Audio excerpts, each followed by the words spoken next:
Hello ladies and gentlemen, and welcome to my first Let's Play and my first YouTube video ever. Yes!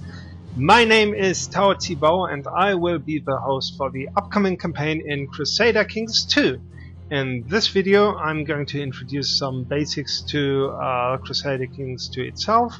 The next video I'm going to discuss the kingdom we are actually going to pick and play, and in the third video we are actually going to start the game itself. So if you don't like the preliminary introduction, just skip this video and maybe the next one and dive into the action in the third video of this series, and we're gonna see where things are going from there. So, I've been playing Paradox games for quite a while. I sank a lot of time into Europa Universalis 3 and Hearts of Iron 3. And these two games have in common that you play one country and control its fate. You have to interact with other countries and wage war against other countries. Now, in this game, yes, you kinda control countries and interact with them, but first and foremost, you are playing a character. And secondly, you are playing a dynasty.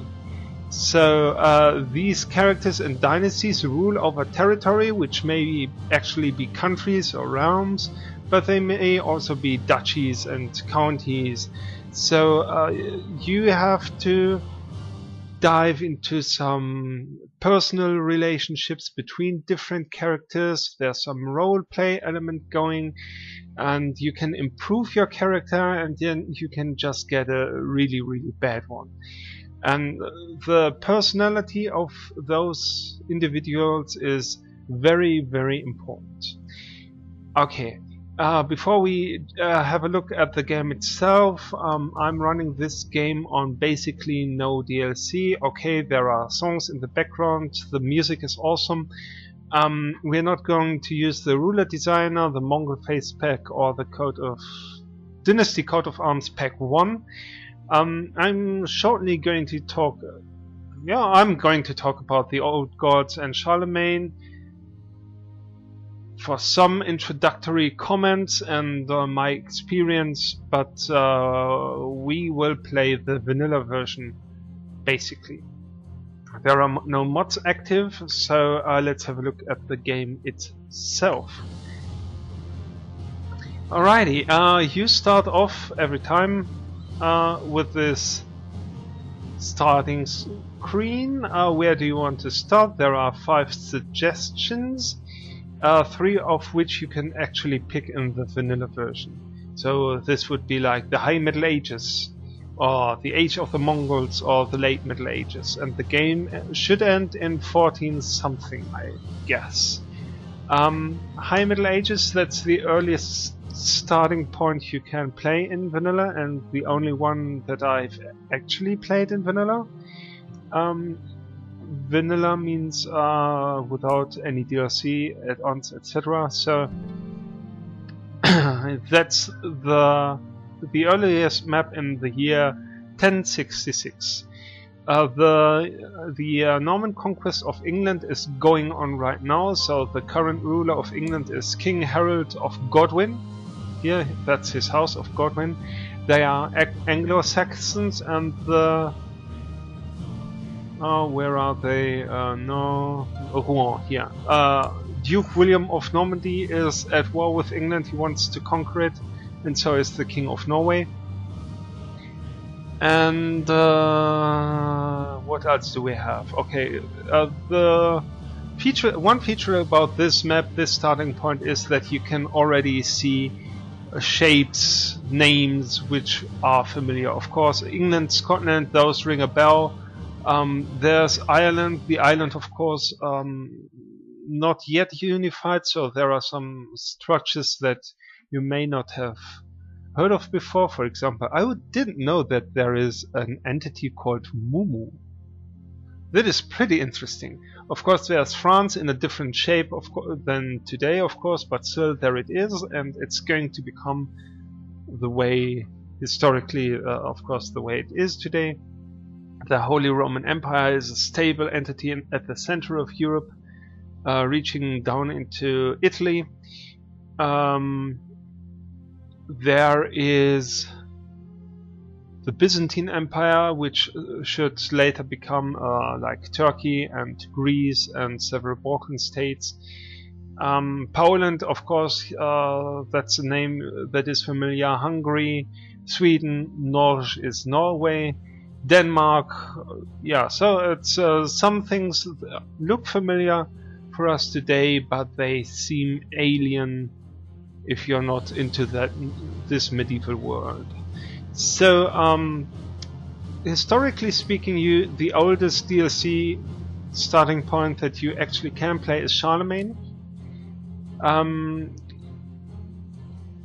That's like 300 years after the fall of the West Roman Empire. The East Roman Empire is still around, and it's going to be around for quite a while. That's the Byzantine Empire here. We are in the immediate wake of the Arab conquest, the Muslim conquest of Africa and Spain. The Umayyad Emirate, I think it's an emirate, has conquered most of Spain. A little portion of Visigoth Christians still hold out in the very north of the peninsula. Pagan Europe has been converted to Christianity under the Franks. So if we would have a look at the religious map mode, Britain is under Catholic control, so is Middle Europe with some exceptions. For example, these whole northern territories are all still pagan, and Eastern Europe is under the Slavic version of paganism. There's the Tengri pagan religion from the steppes with some others, and in the Byzantine Empire there is the Orthodox faith of Christianity. The emperor of the Byzantine Empire, Basilos Constantinos, Basilos is the title for emperor. He's iconoclast, so he's a heretic himself, and he's trying to convert his empire to his religion. Further down the road, there's in Armenia Miaphysite, same as in Egypt. They are basically Coptic, I think you would call them today.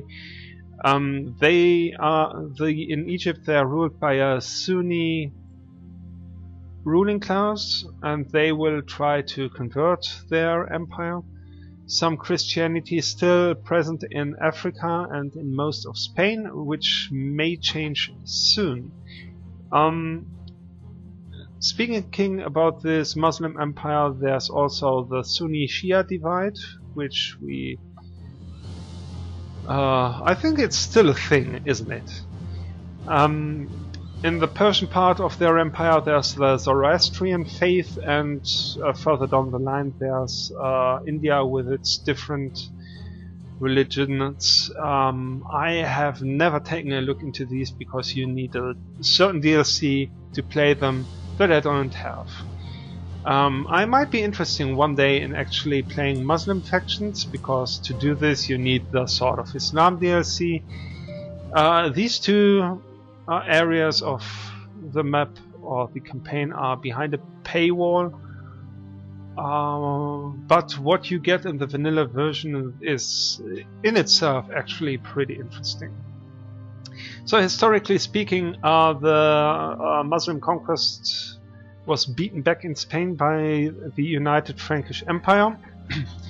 In our Let's Play, or in any Let's Play of this sort, this rather should not happen, because the Frankish factions won't be that unified actually.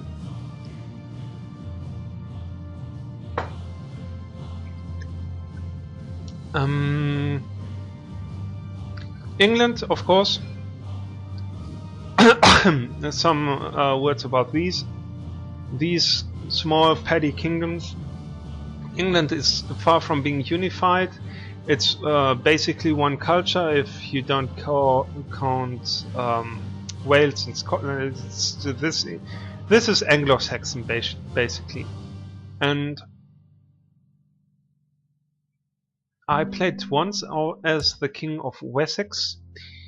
I was pretty lucky because early on in my playthrough the Cathar heresy spread into my domain, and I took the opportunity to convert. And as a matter of fact, I got an holy war casus belli against all my neighbors, and I could overrun those here. Cornwall, these small things, and the big challenge was actually defeating Mercia. But after that, nobody else would be able to stand up against me, because I was just too powerful. So after uniting Britain, I tried to invade the Vikings back, but that didn't turn out too well. Because although the pagan factions of Northern Europe, they are under pressure, but they bite. They do bite. I promise. The meat of this DLC is, of course, playing Karl Carling, Charlemagne himself. If you do this, you will get many campaign events that will reflect historic events. And for example, you will inherit Middle Francia because your mother kills your brother and you inherit his domain. You will marry the Princess of Lombardy and basically unite Christian Central Europe to spread Christianity into Northern and Eastern Europe, as well as back into Spain. Yeah, pretty good actually. I like this one. The Old Gods is then centered on the Viking conquest, the immediate aftermath of the decline of the Carolingian Empire, because it disintegrates into several entities. This is actually pretty orderly. Usually it's widespread, how to call it, anarchy. Yeah, that's a good word. At this starting point, the Vikings are very active. Jorvik is already conquered by some Viking raiders, and there are several Viking armies rampaging through Britain. Northumbria should fall very soon, and basically it's doom all over the place for anybody who's trying to resist. Christianity, though, has spread already. Some parts of the Balkans are already under Christian influence, and in Spain the Muslim conquest has been driven back a bit. The Umayyad Emirate is still around, but and so is Asturias, but Aquitaine has spread into Barcelona, and Navarre has re-emerged, and historically speaking, they would splinter soon, and the small Christian kingdoms would rise to power and conquer these one by one. There is the last resurgence of Muslim action into Europe, actually, the conquest of Sicily. The Byzantines are driven from the island, and Crete has fallen. Yeah, basically the Byzantine Empire is still around as a very powerful entity, and although the Western Mediterranean is lost, they are still very, very, very powerful. Luckily for them, the Abbasid Empire has disintegrated. Usually in the Charlemagne DLC you see those two guys bringing like 40,000 people into the fight every time, and they are clashing in epic proportions. But here the Muslim world has already splintered into disagreement.